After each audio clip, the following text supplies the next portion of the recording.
am so sorry, guys, that it has been so long since I have uploaded anything. I went through a really bad, stressful time because y'all know I lost my insurance. And then I had to get it set up. And then I found out that if I do this copay waiver thing, I don't have to pay for most of my medicine. But let me tell you, getting that set up, it's just, okay. So anybody who knows anything about HIPAA, doctors' offices, doctors, nurses, everybody should know enough about HIPAA to know that going to the doctor's office and picking up your records is not the only way to get your information. But according to my family doctor's office, that is the way you do it. To the point that the little, I'll be nice, hung up on me. She hung up on me. And then she called back, oh, I'm so sorry. Oh, I'm so sorry. Let me see what I can do to help you. By God, by that point, I was so mad. I couldn't stand it. And I told them I wanted the office administrator or whoever is in charge of the practice, that I wanted her email, her phone number. I wanted something. So, the long story short, she tried to tell me that legally, per HIPAA, they could not mail me a copy of my medical records. I proceeded to send them proof. Yes, you can. You can also email them through a secure website. There's tons of ways. You can fax them. There's tons of ways to get your medical records to people. They don't recommend email unless it is a secure email. Well, that took about 4 days just to get my last A1C.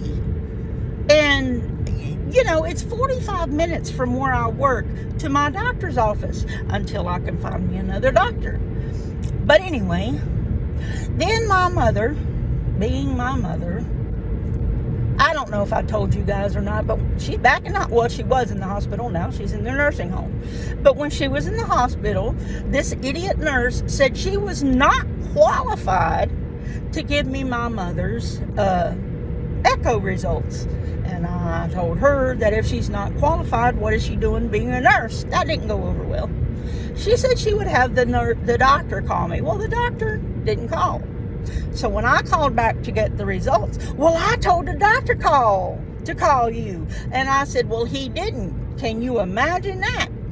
So what does she do? She goes and she talks to my mother and tells, I don't know exactly what she said, something along the lines of, your daughter wants to know your echo results, but I feel like she needs to wait until you have them. What do you think? And Mom naturally said, yeah, that's right. That's fine. So what does she do? She tells me she can't tell me anything. Okay, fine. So I called my mother and I said, did you really tell the nurse not to tell me anything? No, I did not. I said, then why is she saying you did? And why is she not giving me any information? She don't know anything. Mom, by God, she does know it. She just doesn't want to give it out. She's not qualified. So if she's not qualified to give it out, she shouldn't be a nurse. So, okay, fine. I let it drop. A few days later, I call up her just to get the status of my mother. Because Mom, she never, I'm okay. You don't get anything more than that. And I'm the type of person who wants to know details. So I call up there, and they're a different nurse altogether. We're not allowed to give you any information, but we can put you back there to your mother so that she can tell you. And I was like, okay. I said, I'll just call her myself. And so I did call her and I said, why don't you want them to tell me anything? I told them to go ahead and tell you. I said, that's not what they said. I said, evidently you don't want me to know anything. And I hung up the phone. I sent her a nice long text telling her it was time for her to find a new medical power of attorney. If she's going to keep telling the doctors and nurses not to tell me anything, I'm no good. And whether she wants to admit it or not, she is telling them not to tell me anything.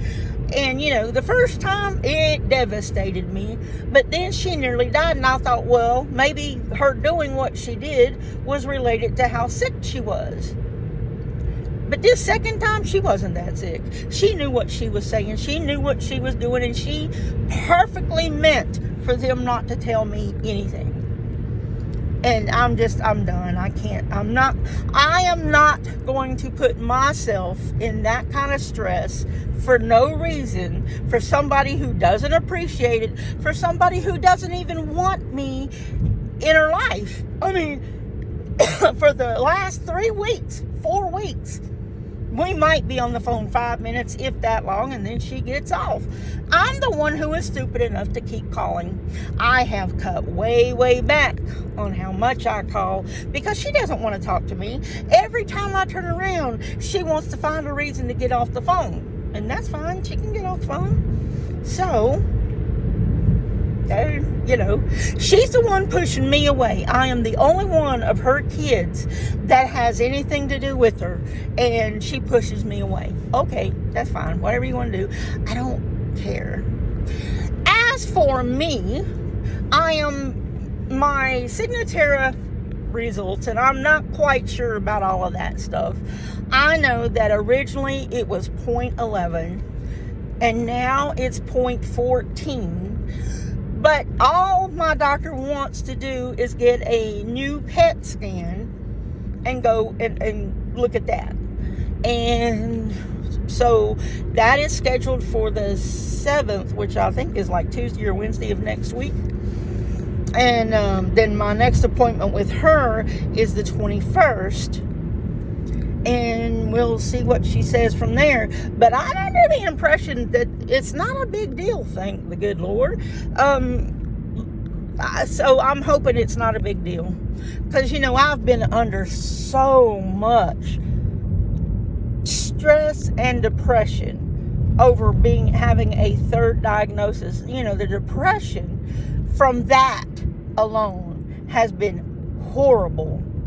The depression from what my mom throws in on it has added to it. She sure has added to my depression.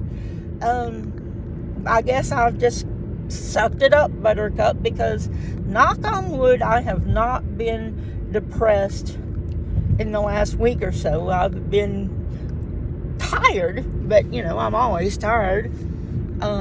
Sunday, I actually did well enough to clean my entire house all in one day, all at one time, and I was so tired yesterday. But the next time I go to do it, it won't be so bad. But it's the first time since I've been working I have been able to do that, and I am very happy. And I know that doesn't sound like much to you guys, but cleaning your house, having it all clean at one time, means the world to me. Anyway, work is doing good. I was just thinking today that the amount, now that Shakara is there and working, the amount of work on me has went back down to normal, and my stress level for work has gone way down. I still need to get more money, and when my boss gets back in the office tomorrow, I'm going to force myself to talk to him.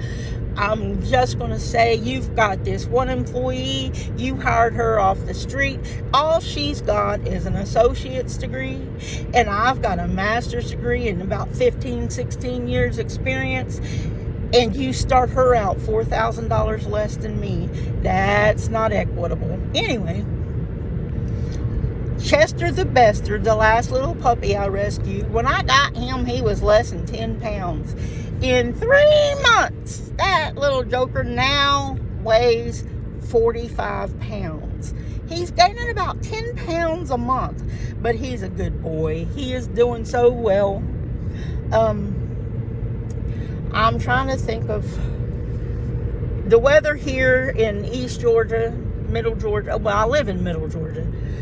Right now it's 61 degrees, and that's not, that's just not Normally it's a lot higher than that, but I am fine with it being 61 degrees.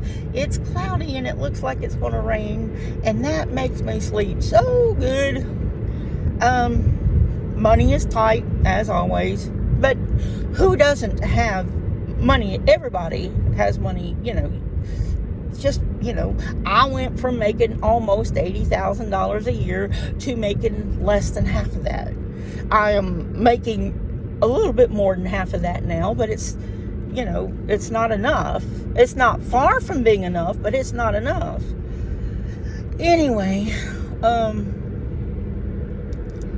I appreciate you guys. I was really surprised to look at my stats to see that there were actually people who were very concerned about me, and bless you. I can't tell you how happy I am that you guys are really truly concerned about me. And I think this will be the end of this video, and I promise I will do better about keeping you guys up to date. Love you.